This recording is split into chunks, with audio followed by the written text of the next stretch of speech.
La prière est une requête, une supplication ou une demande, selon le mot que nous préférons. Il représente la même chose. Et nous touchons ici à ce qui, dans l'activité de la prière, en est peut-être l'aspect le plus important. Sans aucun doute, cet aspect a, dans les Écritures, la place la plus grande et il définit réellement la signification du mot prière.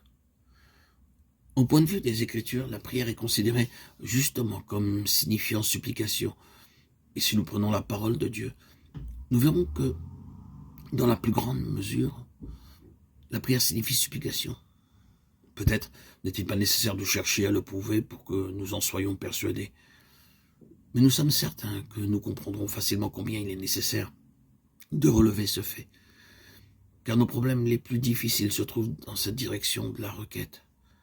Pratiquement tous nos problèmes s'élèvent dans ce domaine de la supplication. Nous continuerons évidemment à prier, nous continuerons à demander malgré tout. Je crois que nous le ferons, mais il est bon pour nous d'avoir une base bien établie pour nos supplications, pour nos requêtes, pour nos demandes, de reconnaître clairement et d'être pleinement assurés qu'il y a une efficacité objective dans la prière. Nous n'avons aucun doute à ce que pour chacun de nous, il arrive un moment ou l'autre où nous pourrons être arrêtés dans nos prières de requêtes et de demandes, à cause d'un petit ressentiment caché qui s'infiltrera et enlèvera notre certitude. Ce que nous voulons dire, c'est ceci. L'efficacité objective de la prière, c'est-à-dire le fait que la prière a le pouvoir de changer les choses objectivement et non simplement d'avoir sur nous une influence intérieure. La prière qui apporte des réponses en dehors de nous-mêmes, supplications, requêtes, demandes, se trouve en présence de tous ces faux arguments tels que l'omniscience de Dieu rend la prière inutile. Dieu connaît tout, il sait ce qu'il veut faire, il sait comment le faire. Il connaît la fin de toute chose dès le commencement. Alors, pourquoi donc prier? Ou encore, la bonté de Dieu rend la prière superflue. Dieu est bon, plein de compassion, de miséricorde et de patience. Il fera ce qu'il y a de meilleur. Il est amour. La prière est superflue. Supplie le Seigneur d'être bon, d'être rempli de grâce, de manifester de la bonté, de faire pour nous ce qu'il y a de meilleur. Pourquoi ne pas se confier à la bonté de Dieu? La prière est superflue. Ou encore, la prédestination divine rend la prière inutile. Si tu as décidé de toute chose éternellement, la prédestination demeure. Il est donc inutile de prier. Ou bien, accompagnant tous ces arguments, la souveraineté de Dieu, le fait que Dieu règne et qu'il gouverne, qu'il est sur le trône du gouvernement et qu'il a toutes choses entre ses mains et sous son pouvoir, fait la prière un manque de foi. Pourquoi demander? Pourquoi prier? Pourquoi supplier? Pourquoi faire des requêtes alors que toutes choses sont entre les mains de Dieu et qu'il règne et décide et gouverne et dirige tout dans sa souveraineté? Ou encore, l'étendue divine de la loi et du dessein rend la prière présomptueuse. C'est de la présomption que de demander à Dieu de changer les choses qu'il a fixées selon ses lois éternelles et qui existent et se font en correspondance avec un ordre établi. C'est de la présomption que de nous attendre à ce que Dieu sorte de son ordre, de lui demander de le faire. Nous pouvons ne pas avoir exprimé ces pensées de cette manière. Ces questions peuvent ne jamais s'être élevées dans notre pensée de cette manière.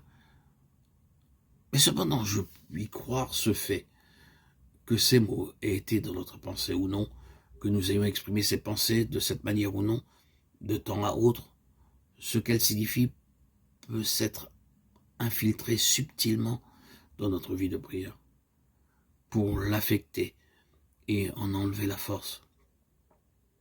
Lorsque nous avons prié, un sentiment indéfinissable nous a pénétré, un sens. Mais le Seigneur sait ce qu'il veut faire. Pourquoi donc l'implorer? Le Seigneur est bon et compatissant, pourquoi le supplier? Le Seigneur connaît la fin dès le commencement, pourquoi ne pas simplement me confier en lui? Les desseins du Seigneur sont fixés, pourquoi commencerais-je à lutter avec lui afin qu'il change les choses? Il accomplira son dessein. Il y a une pensée éternelle qui pourrait la changer. La prière est affectée, sinon par l'expression actuelle et mentale de ces mots, mais par un sens de contradiction qui nous pénètre. Toutes ces pensées peuvent s'infiltrer dans l'esprit ou le cœur et ont une tendance à affaiblir ou à arrêter la prière. Il sera nécessaire de revenir à tout cela plus pleinement à mesure que nous avancerons Il nous faut reconnaître que le modernisme de notre temps met de côté l'efficacité objective de la prière et ne donne à la prière que la place d'une valeur subjective, d'une influence salutaire sur celui qui prie, en produisant en lui un changement peut-être de conduite, de pensée, de raison, par certaines qualités de respect et choses semblables. Avant de voir quelques-unes de ces choses plus pleinement, permettez-moi de dire que nous devons toujours garder deux choses dans notre pensée à l'égard de la prière de requête. La première est le besoin fondamental de la communion et de la soumission, dont nous avons parlé dans les précédents audios. Pour la prière de requête, en laquelle nous croyons malgré tout ce que nous venons de dire et que nous continuerons, le besoin fondamental est la communion avec le Seigneur.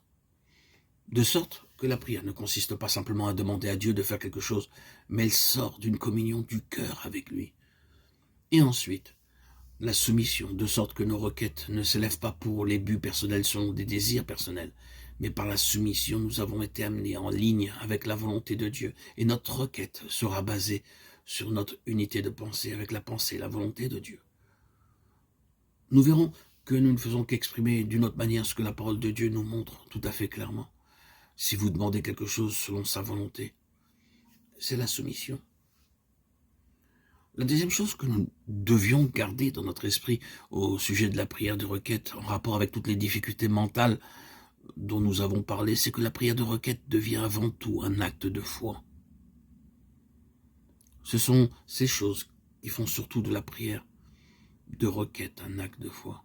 Oui, on peut discuter, si l'on veut, au sujet de la souveraineté de Dieu, de la prédestination. Nous croyons cependant que Dieu changera les choses.